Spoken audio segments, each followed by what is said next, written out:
Jonathan Bacon had many enemies, but he wasn't one to hide behind bodyguards. Along with his younger brothers Jared and Jamie, they formed the vicious Red Scorpion Gang, launching a murderous drug turf war against the rival UN gang. Hey guys, in today's video we'll be taking a look at the notorious British Columbian gangster trial, the Bacon brothers, and the huge turf war they were involved in, which is one of BC's deadliest of all time. Many gangs in BC were involved, including the United Nations Gang, the Red Scorpions, the Hells Angels, Independent Soldiers, and the Doc Doure group. I've previously made videos on BC gangsters like Bindi Johar and gangs like the Brothers Keepers on this channel. But today we'll be talking about how the Bacon brothers added their unique flair of Canadian gangsterism to their home city of Abbotsford in the wider BC area.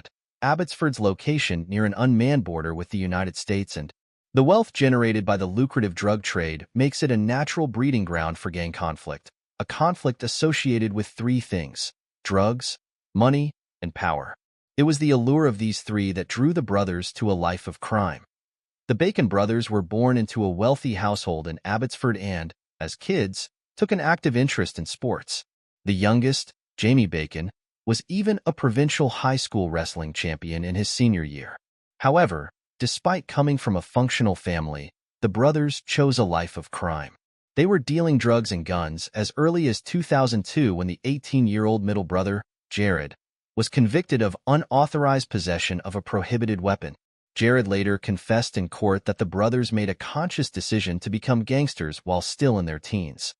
The Bacon brothers quickly gained notoriety and were said to be responsible for huge waves of violence that spilled over onto the streets of Vancouver. Despite the eyes of the law being firmly on them, the brothers lived a fast-paced life, unconcerned about keeping a low profile. They were commonly seen in public with flashy cars, beautiful women, and a total disregard for the law. They weren't just gangsters, they were inspiring others to follow in their footsteps. The young trio became a part of organized crime when they joined the infamous United Nations Gang, which had been operating in Abbotsford, BC, since 1997. The gang was called the United Nations because of the diverse ethnic identities of its members. The UN group was heading a profitable drug-running enterprise in the early 2000s, trading the famous British Columbian cannabis for cocaine to be sold in Canada. They even had helicopters crossing the Canadian and United States border. However, things soon started to go south for the UN gang. Their connections with the triads and expanding operations in the US put the gang firmly on the law enforcement radar. The drug trade was also shifting, with cocaine becoming increasingly profitable, a trade dominated by the Red Scorpions gang. Originally formed in 2005 in a youth detention center in Vancouver, BC, the Red Scorpions gang was already at odds with the UN gang, vying for greater control of Vancouver's drug trafficking operations. The ambitious Bacon brothers jumped ship and joined forces with the Red Scorpions, intensifying the rivalry between the two gangs and making the brothers the biggest enemies of the UN group.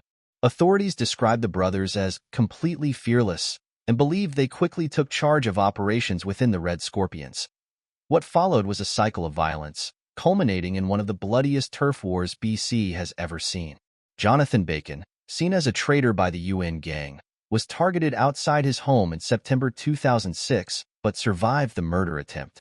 Legal troubles also continued for the Bacons, so in February 2007, they left their Abbotsford home and moved into a luxurious residence in Surrey, BC. Unlike Abbotsford, Surrey does not have its own police force and is patrolled by an RCMP detachment, making it easier for the Bacon brothers to run their drug trafficking operations due to the fewer RCMP officers who were generally stationed for a short time.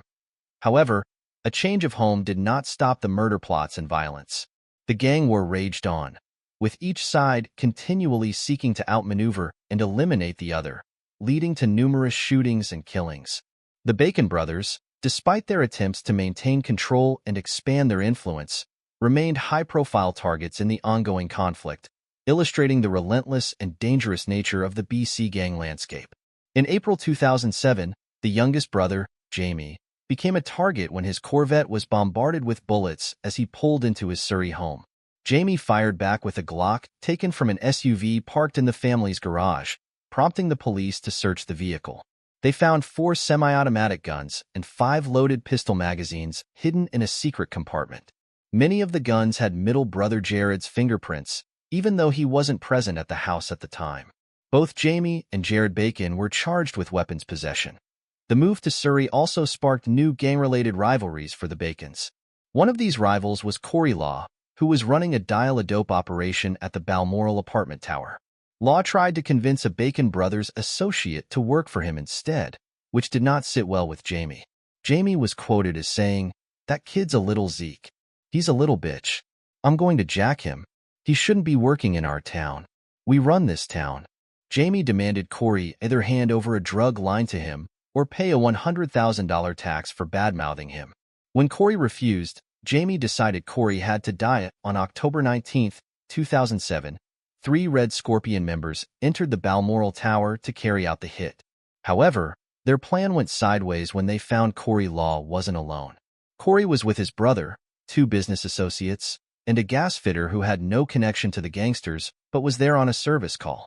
As the Red Scorpion members were clearing the hallway, Corey's neighbor, Chris Mohan, was leaving for a basketball game. The assassins, not wanting to risk being identified, hauled the innocent Chris into the apartment along with their rivals. All 6 men were forced to lie on the floor and were shot. 7 long years later, the shooters were all eventually charged with first-degree murder and conspiracy to commit murder. Jamie's case would take even longer to resolve. On the streets, the rivalry with the UN gang grew deadlier. Several UN associates were out to kill the Bacons after the death of popular UN gang member Dwayne Meyer, who was shot to death in Abbotsford on May 8, 2008. The very next day, Jonathan Barber, a stereo installer from Langley, BC, who had taken Jamie Bacon's Porsche to work on, was shot and killed. Witnesses testified that 4 UN gang members chased Barber's vehicle, thinking Jamie was inside. One UN member opened fire, killing Barber and injuring his 17-year-old girlfriend. On May 31, 2008, Vancouver's Integrated Gang Task Force warned those associated with the Bacon brothers to steer clear of the trio or risk being marked for death. This warning proved accurate, as 8 Bacon associates were murdered within months. By January 2009, the bloody gang war on Vancouver streets had killed 20 people and wounded 40 in just the first 3 months.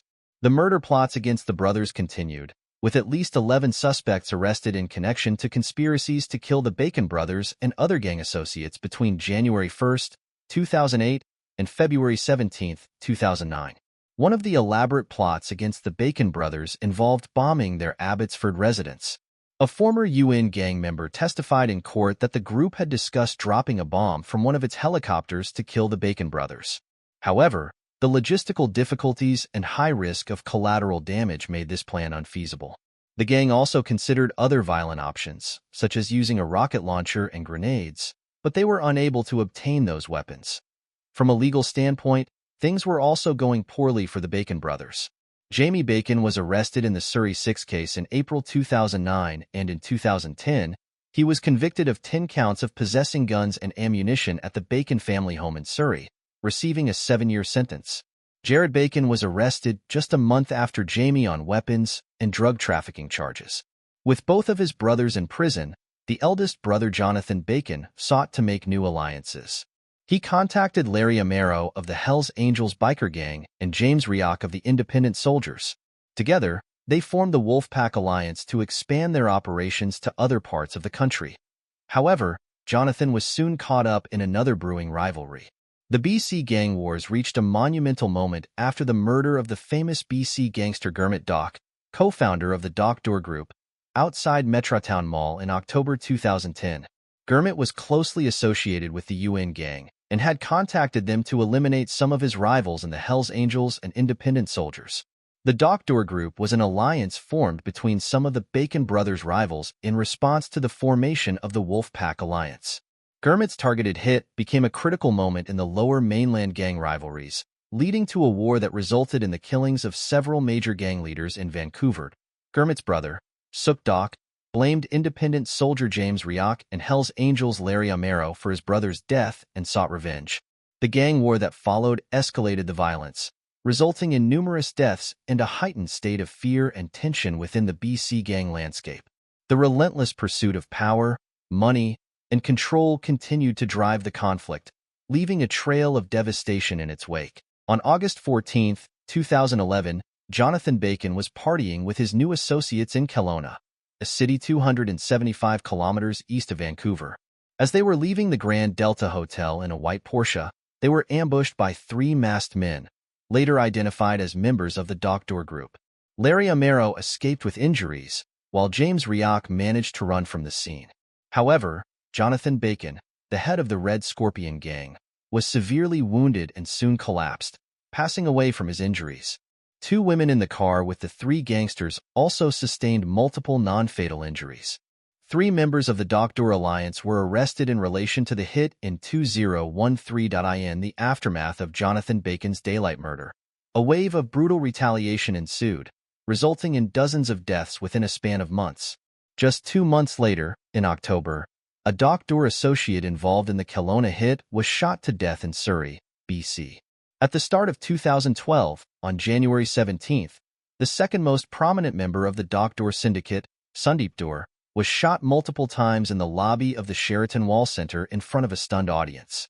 Hells Angels member Larry Amaro was convicted of the killing. Sundeep Doure had been running the Doure Group with his two brothers and had formed an alliance with Gurmit Doc to counter the rising influence of the Wolfpack alliance. However, the Wolfpack's revenge continued. The violent killings extended across the border to Mexico with the murder of Tom Gisby, a major organized crime figure in BC who had been working closely with Gurmit Doc for years. Sook Doc, who had taken over the Doc Group after his brother Gurmit's murder, allegedly issued the orders for the hit on Amaro, Rioch, and Jonathan Bacon. Witness testimonies revealed that Sook texted the attackers after Jonathan's killing, saying, "Congratulations, and LOL, go have a drink." On November 26, 2012, Sook Doc and his bodyguard were shot to death at Burnaby's Executive Hotel. Despite the killing of the alleged mastermind behind the Kelowna shooting, the murders continued. On January 15, 2013, two Doc Doure crew members directly involved in Bacon's murder were targeted in Surrey. Meanwhile, attempts to kill Jamie Bacon continued inside prison. In 2013, a UN gang member was reported to be plotting to put cyanide inside steroids that Jamie was getting smuggled into prison while he was awaiting trial for the Surrey 6 murder case. However, these attempts proved unsuccessful. The bloody gang war eventually slowed down as prominent members of the Hells Angels, the UN gang, and the Red Scorpions, including Jamie and Jared Bacon, were put behind bars. Jamie Bacon pleaded guilty in the Surrey 6 killings, resulting in the first-degree murder charges being dropped in a plea bargain.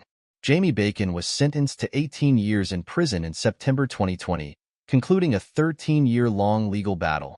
This extensive prosecution involved over 1,300 officers and 80 police informants.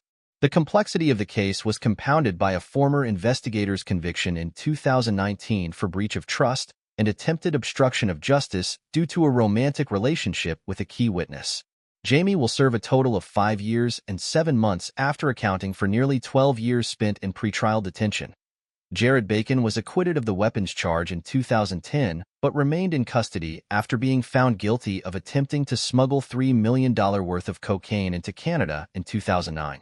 He was caught agreeing to buy 100 kilograms of Mexican cocaine from an undercover police operative in a sting operation.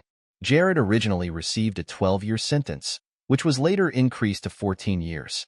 Factoring in time served in pretrial custody, his total sentence amounted to 9 years and 2 months. He was released from prison twice during his sentence. Jared was first released in 2017 due to an administrative error but was rearrested months later for violating his release conditions, including being in a drinking establishment and communicating with other criminals. He was caught in a strip club with another offender, gave a false identity to the police, and acted aggressively by trying to break the window of the police vehicle.